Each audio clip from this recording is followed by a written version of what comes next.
ఈరోజు హెల్త్కి ఎంతో మంచిదైన మునగాకు పప్పు తయారు చేసే విధానం షేర్ చేస్తున్నానండి. చాలా వెరైటీగా తయారు చేస్తున్నాను ఈ పప్పు అనేది. తప్పకుండా ఇదే విధంగా ట్రై చేసి మీకు ఎలా ఉందనేది నాకు కామెంట్స్లో తెలియజేయండి.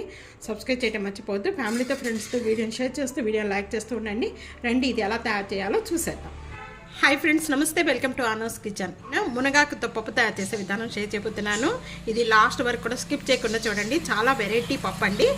మునగాకు మొత్తం కూడా ఇక్కడ 2 గుప్పుళ్ళు ఉంటాయండి. ఈ విధంగా తీసుకుంటే 2 గుప్పులు బాగా సాల్ట్ వాటర్తో క్లీన్ చేసి ఈ విధంగా పెట్టేసుకున్న మునగాకు అండి.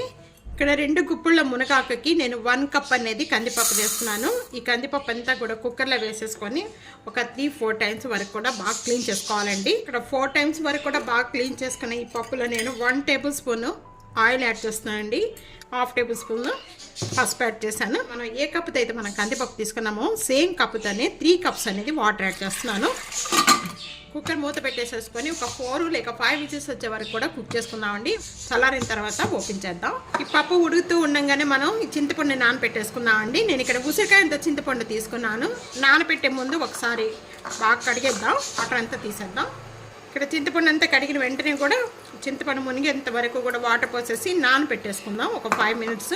పప్పు అంతా కూడా బాగా మెత్తగా అయిపోయింది. ఈ విధంగా మెత్తగా అయిపోయిన వెంటనే కూడా పప్పు గుత్తుతో బాగా మెత్తగా మెదుపుకోవాలండి. పప్పు అంతా కూడా బాగా మెత్తగా మెదుపుకున్న వెంటనే కూడా ఇక్కడ 1/2 గ్లాస్ వాటర్ యాడ్ చేస్తున్నానండి. పప్పులోనే సైడ్ పెట్టేసుకుందాం. ఇక్కడ వేరొక ప్యాన్ పెట్టుకున్నాను. ప్యాన్లో 2 టేబుల్ స్పూన్ ఆయిల్ యాడ్ చేస్తున్నాను. ఆయిల్ బాగా కాయిపోయింది. కాయిపోయిన వెంటనే కూడా మీడియం సైజ్ ఆనియన్ తీసుకున్నానండి. ఇలా చిన్న చిన్న పీసెస్ కట్ చేసుకొని వేసుకోవాలి. ఇక్కడ మిర్చి ఎక్కువ తీసుకున్నాను నేను. ఇక్కడ పచ్చిమిర్చి పప్పులో ఎక్కువ వేస్తే బాగుంటుంది, అందుకే నేను 5 తీసుకున్నాను. పచ్చి స్మెల్ పోయేంత వరకు కూడా బాగా వేయించేసుకోవాలి. ఇక్కడ ఉల్లిపాయ వేగుతూ ఉండగానే నేను కొద్దిగా కరివేపాకు వేస్తున్నానండి. తర్వాత కూడా వేసుకోవాలి, కొద్దిగా వేసుకోండి. అందుకే 1 టేబుల్ స్పూన్ సాల్ట్ యాడ్ చేస్తున్నాను. ఉల్లిపాయ కలర్ చేంజ్ అయిపోయిన వెంటనే కొద్దిగా వెల్లుల్లిపాయ రెబ్బలు కచ్చిపిచ్చిగా నూరుకొని వేసుకుంటున్నాను. ఒక 10-12 అండి. వెల్లుల్లిపాయ ఎక్కువ వేయటం వల్ల పప్పులో చాలా టేస్ట్ వస్తుంది. ఈ విధంగా వేగిపోయిన వెంటనే కూడా ఒక టమాటా తీసుకున్నాను, పెద్ద టమాటా అండి. ఆ టమాటా సాఫ్ట్ అయినంత వరకు కూడా మగ్గించేసుకోవాలి. ఒక 1/2 టేబుల్ స్పూన్ ఇక్కడ పసుపు యాడ్ చేస్తున్నాను. ఇక్కడ మూత పెట్టేస్తున్నానండి. మీడియం ఫ్లేమ్లో పెట్టేసుకొని మగ్గించేసుకుందాం ఒక 1 మినిట్ లేక 2 మినిట్స్ వరకు కూడా. 1 మినిట్ అయిపోయిన వెంటనే ఇప్పుడు చూద్దామండి. టమాటా అంతా కూడా బాగా సాఫ్ట్గా అయిపోయింది. ఈ విధంగా సాఫ్ట్గా అయిపోయిన వెంటనే కూడా మనం ముందుగా క్లీన్ చేసుకున్న ఈ మునగాకు అంతా కూడా దీంట్లో యాడ్ చేసేస్తున్నాను. మునగాకు ఈ విధంగా వేయించుకోవడం వల్ల పప్పు అనేది చాలా టేస్ట్గా వస్తుందండి. పచ్చి స్మెల్ కొట్టకుండా ఉంటుంది ఈ విధంగా వేయించుకోవడం వల్ల. మునగాకు పప్పు ఈ విధంగా తయారు చేసుకుంటే చాలా టేస్ట్ వస్తుందండి. ఈ విధంగా ఇక్కడ మీడియం ఫ్లేమ్లో పెట్టేసి మూత పెట్టేస్తున్నానండి. ఒక 2 మినిట్స్ వరకు కూడా మంచిగా మగ్గిపోతుంది ఈ ఆకు అంతా కూడా. మధ్యలో కొద్దిగా కలుపుకుంటూ ఉండాలి. మధ్యలో ఓపెన్ చేద్దామండి. మునగాకు కొద్దిగా ముదురాకు అయితే కొద్దిగా వేగతాకి టైం పడుతుంది. వాటర్ పోసి మగ్గించేసుకోండి. మునగాకు ముదురైతే, లేతదైతే కనుక ఊరికే మగ్గిపోద్దండి 2 మినిట్స్లో. మూత పెట్టేద్దాం. బాగా మగ్గించేసుకోవాలండి. ఆ పసల్ స్మెల్ అనేది లేకుండా ఉంటుంది. ఎంత మగ్గితే అంత బాగుంటుంది పప్పు అనేది కదా. బాగా మగ్గిపోయింది. ఇక్కడ చింతపండు మనం నానబెట్టుకుని చింతపండు గుజ్జు తీసి ఈ విధంగా వేసేస్తున్నానండి.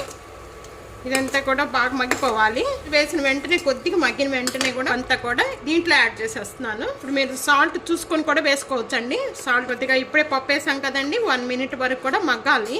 మూత పెట్టేద్దాం.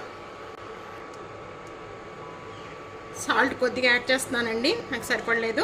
1 టేబుల్ స్పూన్ సాల్ట్ యాడ్ చేస్తాను.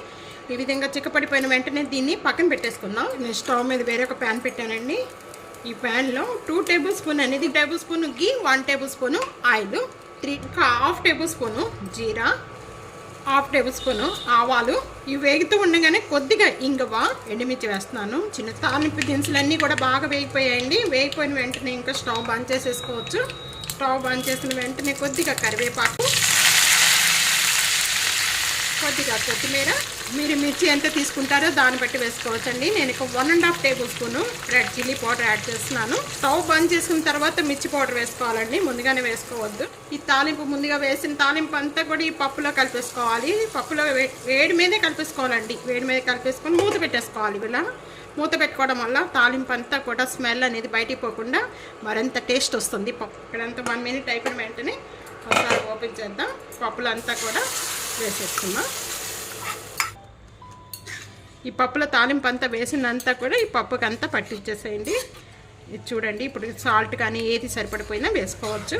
తప్పకుండా ఇదే విధంగా ట్రై చేసి మీకు ఎలా ఉందనేది కామెంట్స్లో తెలియజేయండి. ఫ్యామిలీతో ఫ్రెండ్స్తో వీడియోని షేర్ చేస్తూ వీడియోని లైక్ చేస్తూ ఉండండి.